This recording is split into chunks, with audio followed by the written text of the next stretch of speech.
Oui, si tu es marié à une femme qui ne connaît pas le Seigneur, les attaques qu'elle va subir, tu devras toi aussi les subir. Amos chapitre 3, verset 3 dit quoi? Deux hommes marchent ensemble sans en être convenus. Raison de plus pour ne pas te marier avec n'importe qui. Tu ne peux pas te marier à n'importe qui ou avec monsieur tout le monde ou à madame tout le monde. Le choix de la personne avec laquelle tu vas te marier reste l'une des meilleures décisions de ta vie après le salut en Jésus-Christ. Sache en te mariant avec cette femme ou avec cet homme que tu devrais être en mesure de rester avec la personne 75% de ta vie. C'est très important. Ne fais jamais le choix de te marier avec quelqu'un ou avec quelqu'un qui ne connaît pas le Seigneur. Ce n'est même pas possible puisque tu es dans la maison du Seigneur. Pourquoi oseras-tu aller épouser quelqu'un qui est dans le monde? Pourquoi c'est dans le monde que toi tu veux trouver ta future épouse ou ton futur époux? Puisque tu es dans la maison de Dieu, c'est dans la maison de Dieu que tu trouves ton époux et ton épouse. Pourquoi c'est dans le monde que tu vas la chercher?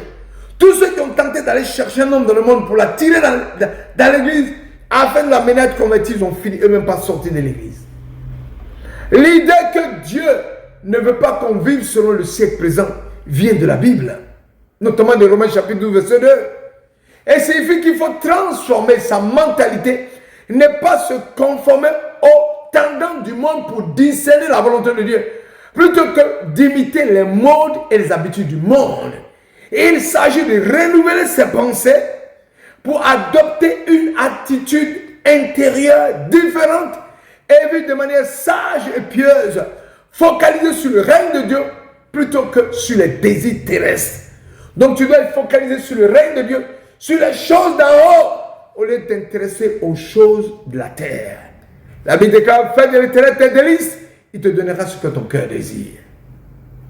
L'expression ne te met pas sous le joug d'un infidèle est une recommandation biblique de la deuxième épître aux Corinthiens, chapitre 6, verset 14, qui appelle les enfants de Dieu à ne pas s'associer ou s'unir à des personnes qui ne partagent pas leur foi. C'est-à-dire des personnes qui ne marient pas dans la voie du Seigneur.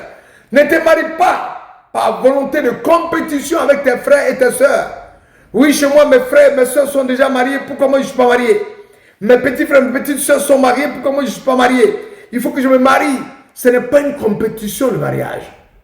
Ne te marie pas à cause de la pression culturelle qui voudrait qu'à un certain âge, on soit forcément marié. Je te ramène en disant, mais tu deviens vieille. Tu vas te marier quand tu as un frère en Christ, il ne vient pas. Mais prends quelqu'un du monde et tu entres dans cette forme de compétition qui va détruire ta vie. On ne se marie pas par compétition. On ne se marie pas par complaisance. On ne se marie pas par effet de mode. Le mariage n'est pas comme une boutique mauritanienne. Lorsque vous avez acheté quelque chose que vous ne voulez plus, vous pouvez aller le changer. Non, on se marie pour la vie. Le mariage est une décision de destinée. Tu dois prendre conscience de cela. 1 Corinthiens chapitre 10, verset 13 dit, aucune tentation ne vous est survenue qui n'ait été humaine. Et Dieu qui est fidèle ne permettrait pas que vous soyez tentés au-delà de vos forces. Mais avec la tentation, il préparera aussi le moyen d'en sortir afin que vous puissiez le supporter. Dieu ne vous laissera pas être sur des tentations desquelles vous ne pouvez sortir. Tu dois recevoir un message clair de l'Éternel avant de te marier. Pour faire un bon mariage qui est le choix de Dieu, tu dois être toi-même un homme, une femme bonne. Un homme, une femme bien. Parce que quand bien même tu te maries avec la bonne personne, si tu n'es pas toi-même bien, tout sera à refaire. C'est vrai que tu ne pourras jamais te marier avec une personne parfaite, mais tu pourras te marier avec un homme, une femme que Dieu t'aura donné, qui est la crainte de Dieu. Et Dieu, qui est le Dieu de l'impossible, va façonner cette femme ou cet homme pour la rendre parfaite selon Dieu, selon son bon vouloir, et en progressant dans le changement, vous serez parfait dans le Seigneur. Je suis venu te dire qu'on ne se marie pas n'importe comment. On ne se marie pas avec toutes sortes d'hommes. On ne se marie pas avec toutes sortes de femmes. On se marie en interrogeant l'Éternel des armées qui vous donne la femme qu'il faut en fonction de votre caractère, de votre tempérament et de votre destinée et de ce que le Dieu veut que tu fasses dans son œuvre. Et vous avancez avec cette personne dans les grâces du Dieu vivant. Soyez bénis en vos rencontres de qualité. Nous continuons demain à prêcher l'évangile avec zèle, amour, joie, passion, sans relâche dans le nom puissant de Jésus.